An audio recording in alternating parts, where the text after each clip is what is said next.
Bem, pessoal, já voltamos aqui e desligo um pouquinho. Serviço público, princípios inerentes ao serviço público. Próximo tópico, princípios. Professor, quais seriam os princípios inerentes a esse tópico, a esse tema, serviço público?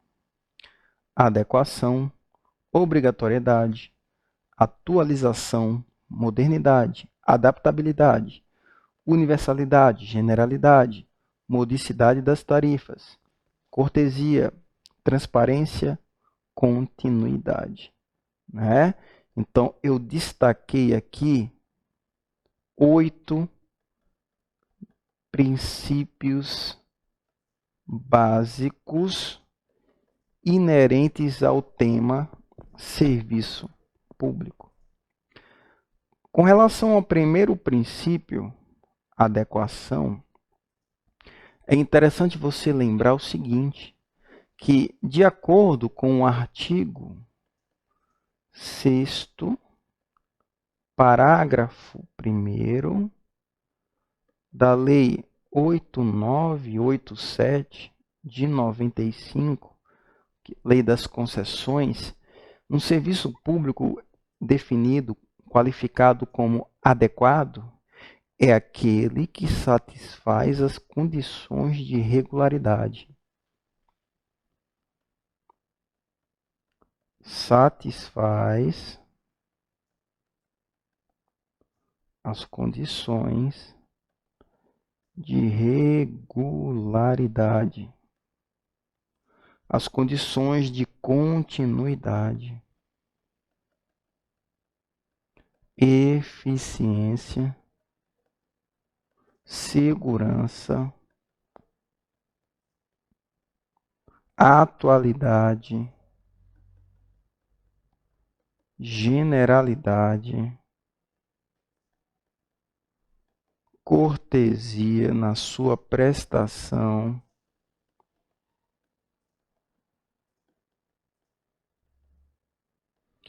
e modicidade das tarifas. Modicidade das tarifas.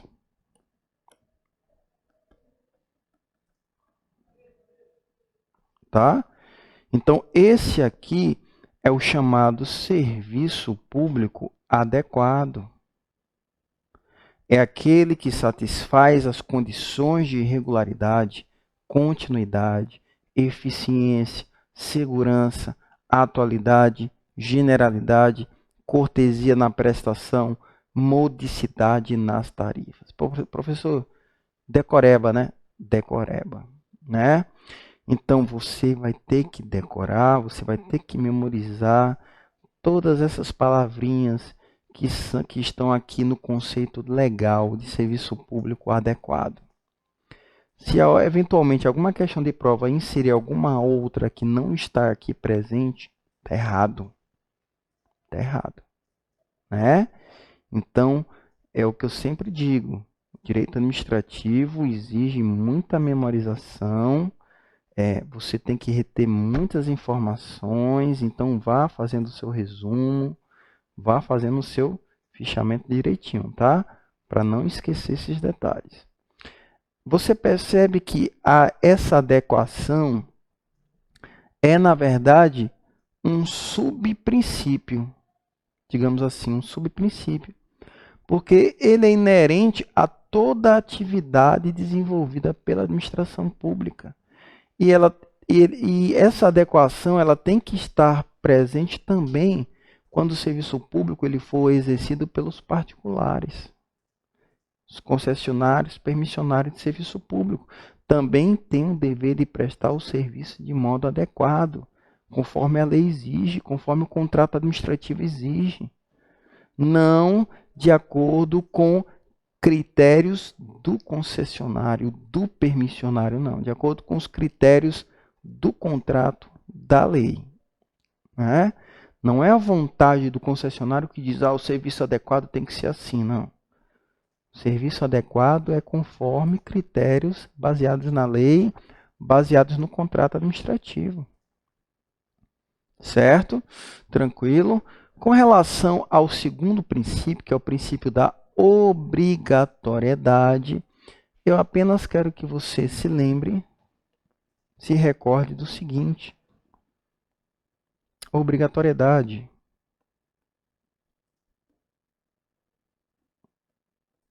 Ok. Bem, a obrigatoriedade tem a ver com dever. Os entes, eles possuem o dever de prestar o serviço. O serviço, ele não ocorre, ele não é desenvolvido por ser uma mera faculdade, não. Você tem aqui um dever jurídico.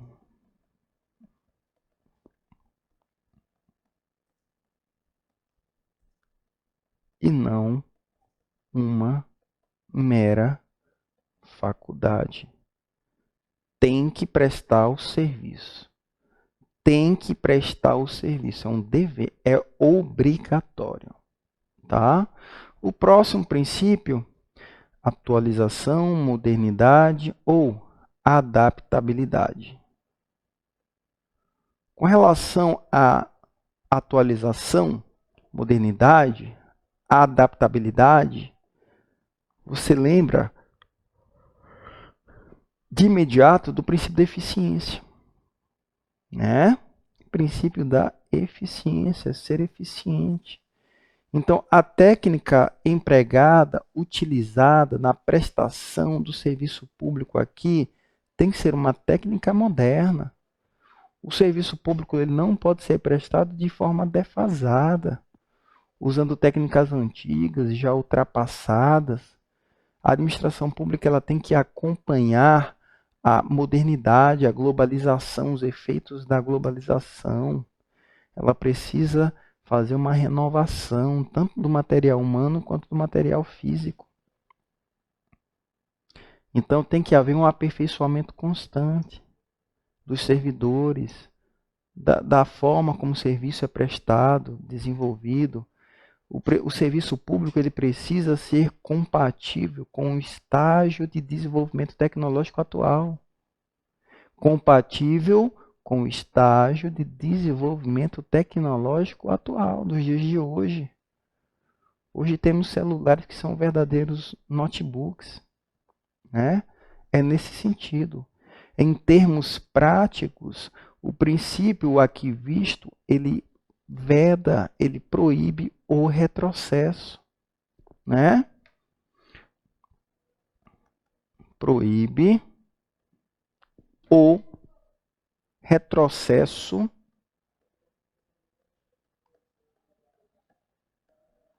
de técnica. Princípio da modernidade, ok? Essa atualidade, ela compreende a modernidade das técnicas, dos equipamentos e das próprias instalações. Os equipamentos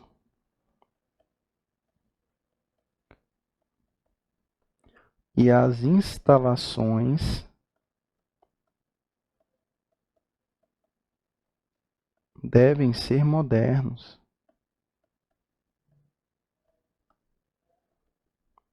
Modernidade, tecnologia, né? Tranquilo.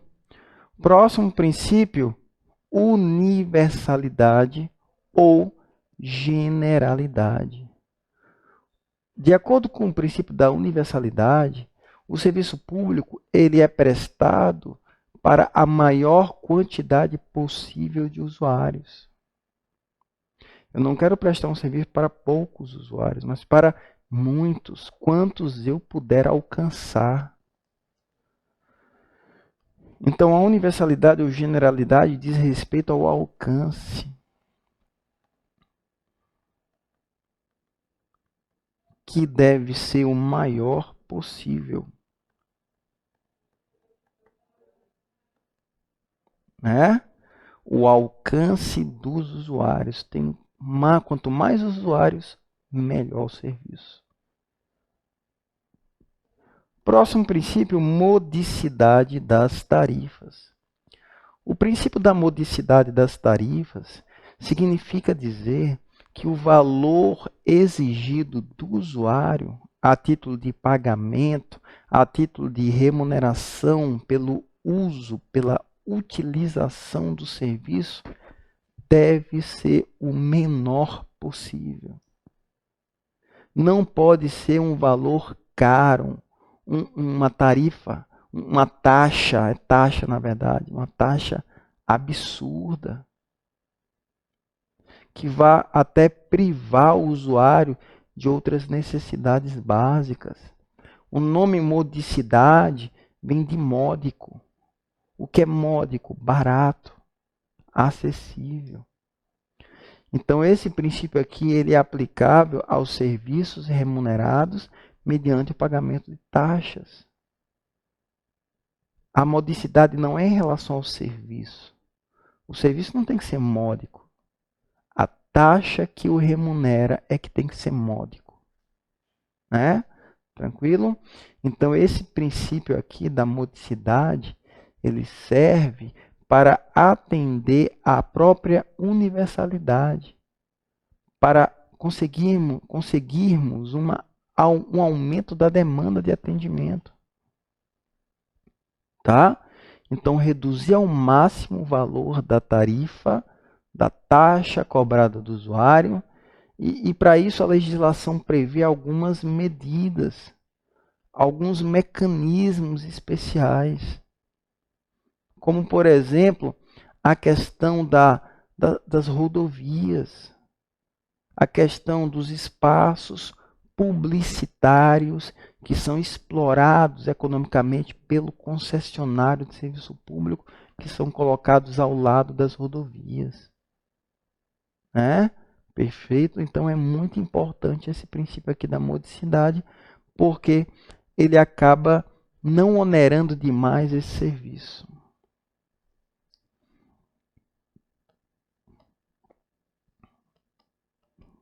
Taxa módica, acessível. Princípio da cortesia. O princípio da cortesia significa que o serviço público e as informações que lhe dizem respeito, eles devem ser prestados com polidez, com educação. Você vai numa delegacia e o pessoal já te atende com a cara deste tamanho, uma cara feia, né? Para fazer um simples BO. Então, cadê a cortesia? Cadê a polidez, a educação? Né? Então, a cortesia significa polidez. Educação no trato com o usuário, com a coletividade. Certo? O próximo princípio é o princípio da transparência. E o princípio da transparência, nós já estudamos ele no princípio da publicidade. Aqui é o princípio da publicidade. Só que sob a visão do usuário. O usuário do serviço público, ele tem um direito de receber do poder concedente, do ente público, poder concedente, e receber também do concessionário todas as informações que sejam necessárias para a defesa dos seus interesses individuais, dos interesses coletivos, né? Então, acesso às informações.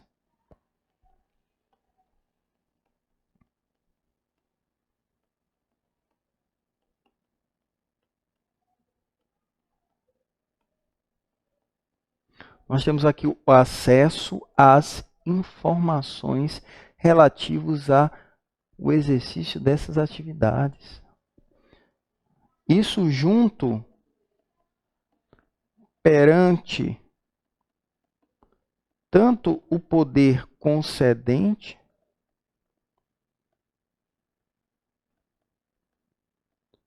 ou perante o concessionário,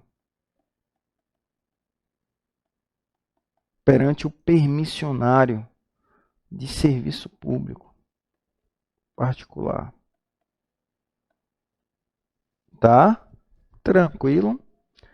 E agora, um dos princípios que eu reputo como um dos mais importantes para a sua prova é o princípio da continuidade. Continuidade. Nós vamos aqui abrir o slidezinho aqui em branco novo. Deixa eu pegar um espaçozinho aqui para a gente. Continuidade da prestação dos serviços públicos. Tá aqui, ó. Princípio da continuidade. Bem, o princípio da continuidade significa dizer, anote aí, faça logo o registro. Significa que a prestação do serviço público,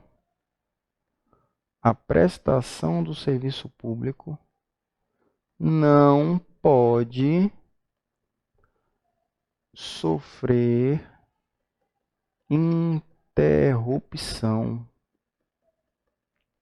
A prestação do serviço não pode sofrer qualquer tipo de interrupção, devendo ser promovida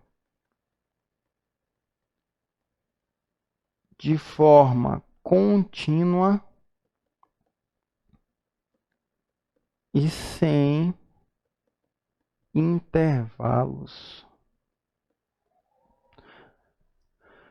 Significa dizer que a prestação do serviço público não pode sofrer interrupções, devendo ser promovido de forma contínua, sem intervalos. É importante você lembrar, importantíssimo por sinal, que a lei, isso aqui está na lei 8987 de 95, especificamente no artigo 6º, parágrafo 3º. Artigo 6º, parágrafo 3º. E é a previsão legal do princípio da continuidade. E esse dispositivo legal disciplina o alcance desse princípio. E o alcance é o seguinte. De acordo com a lei, não se considera descontinuidade do serviço. Está tendo aniversário aqui. Não se considera descontinuidade do serviço a sua interrupção em situação de emergência ou após prévio aviso. Como é, professor? É isso mesmo? É isso mesmo.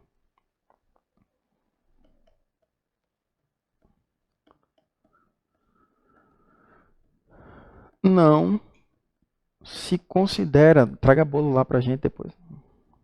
Não se considera como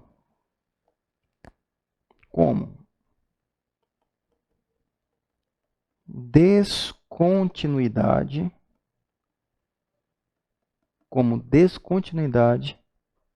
do serviço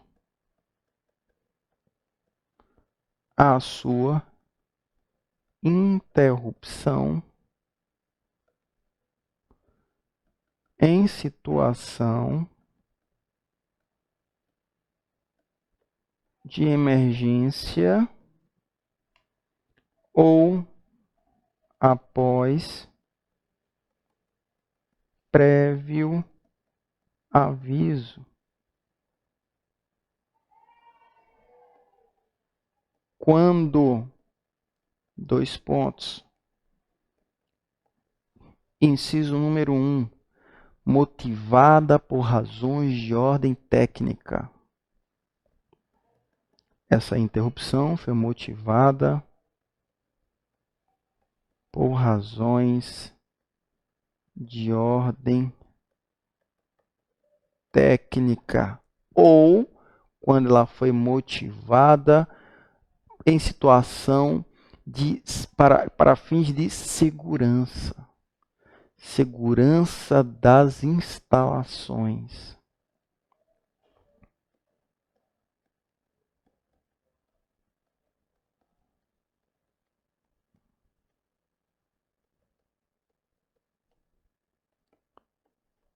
Para fins de segurança das instalações.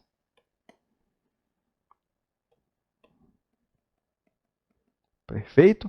Razões de ordem técnica, segurança das instalações. Inciso número 2, falta de pagamento por parte do usuário. Que é o inadimplemento do usuário. Sendo assim, você acaba com aquela polêmica que existe em cima do corte de energia, corte de água, corte do fornecimento do serviço, no caso da falta de pagamento. A lei das concessões admite expressamente o corte por falta de pagamento. Está aqui, artigo 6º, parágrafo 3º. O inadimplemento é causa do corte, da interrupção do serviço público, e isso não ofende o princípio da continuidade.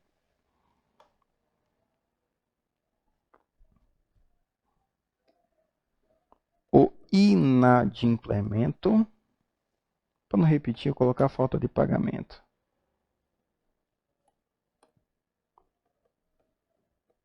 A falta de pagamento pelo usuário é causa do corte, da interrupção da prestação do serviço, observando-se a necessidade de quê? Aviso prévio. Aviso prévio. Ok, beleza?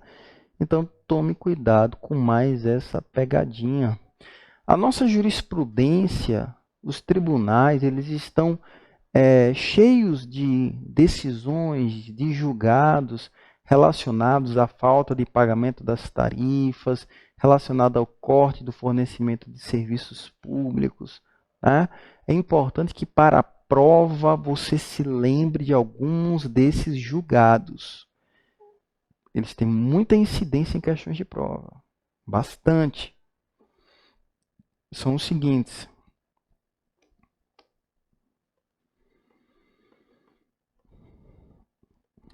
Jurisprudência selecionada. A primeira delas é com relação ao corte do fornecimento de água. Não pela sua inadimplência, você está em dia, mas pela inadimplência do morador anterior do imóvel. É legítimo, professor? Não é. Os tribunais entendem que não, que é inviável. É inviável o corte. Vai pegar um pedaço de bolo? Hein, Marcos? Pegar um pedaço de bolo depois? É inviável o corte. Corte no fornecimento de água por inadimplemento do anterior morador. Outro julgado é aquele que estabelece que não se admite a suspensão do fornecimento de energia elétrica em razão da cobrança de débitos antigos, pretéritos. O débito precisa ser atual.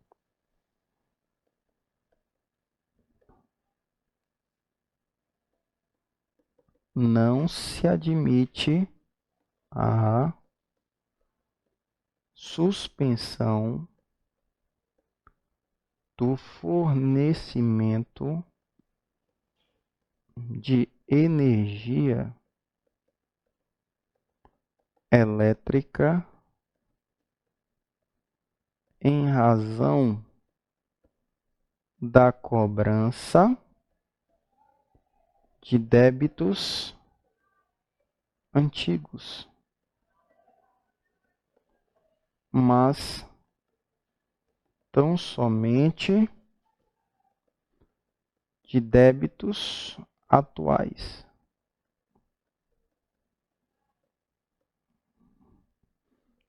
Uma outra jurisprudência que você tem que tomar cuidado é com relação a dívidas contestadas em juízo. É ilegal a suspensão do fornecimento quando a dívida foi contestada em juízo. É ilegal a suspensão do fornecimento de energia elétrica quando a dívida foi contestada em juízo, tá? Deixa eu ver se eu lembro mais algum aqui com relação a... Por enquanto só, tá? Então nós temos 3 situações específicas que retratam bem como os tribunais eles andam decidindo com relação a essa questão do corte, da suspensão do fornecimento de energia, tá? Por falta de pagamento, por débitos anteriores, por débitos do antigo proprietário, por débitos contestados em juízo, né? Então, dá uma atenção bacana nessa questão jurisprudencial, que ela também é importante para a sua prova. E o próximo tópico que nós vamos falar é quais são os serviços públicos considerados essenciais, professor? Quais são os serviços públicos considerados essenciais? Eu quero que o senhor me mostre aí agora. Vamos lá. Deixa eu abrir a lei aqui. 7783.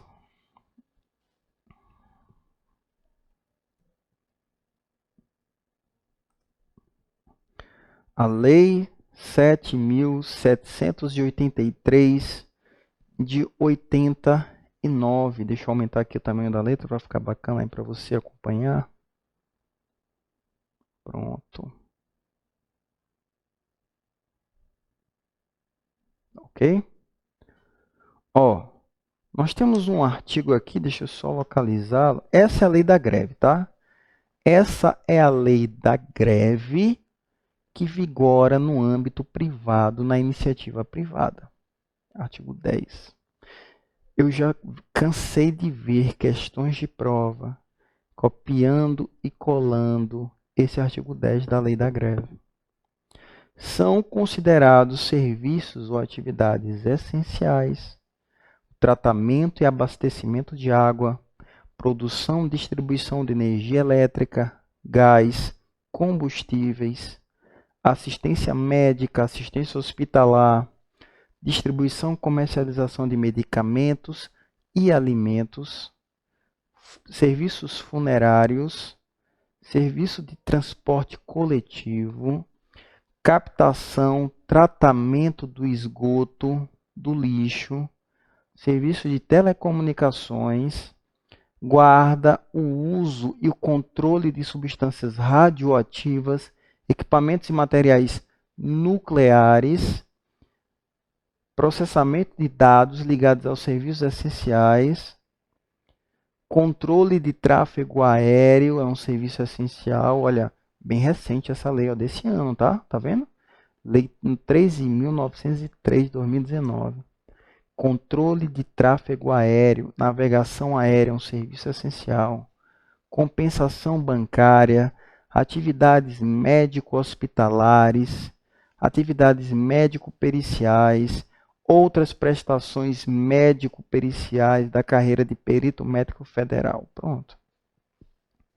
Nós temos aqui quantos incisos? 14. 14 incisos.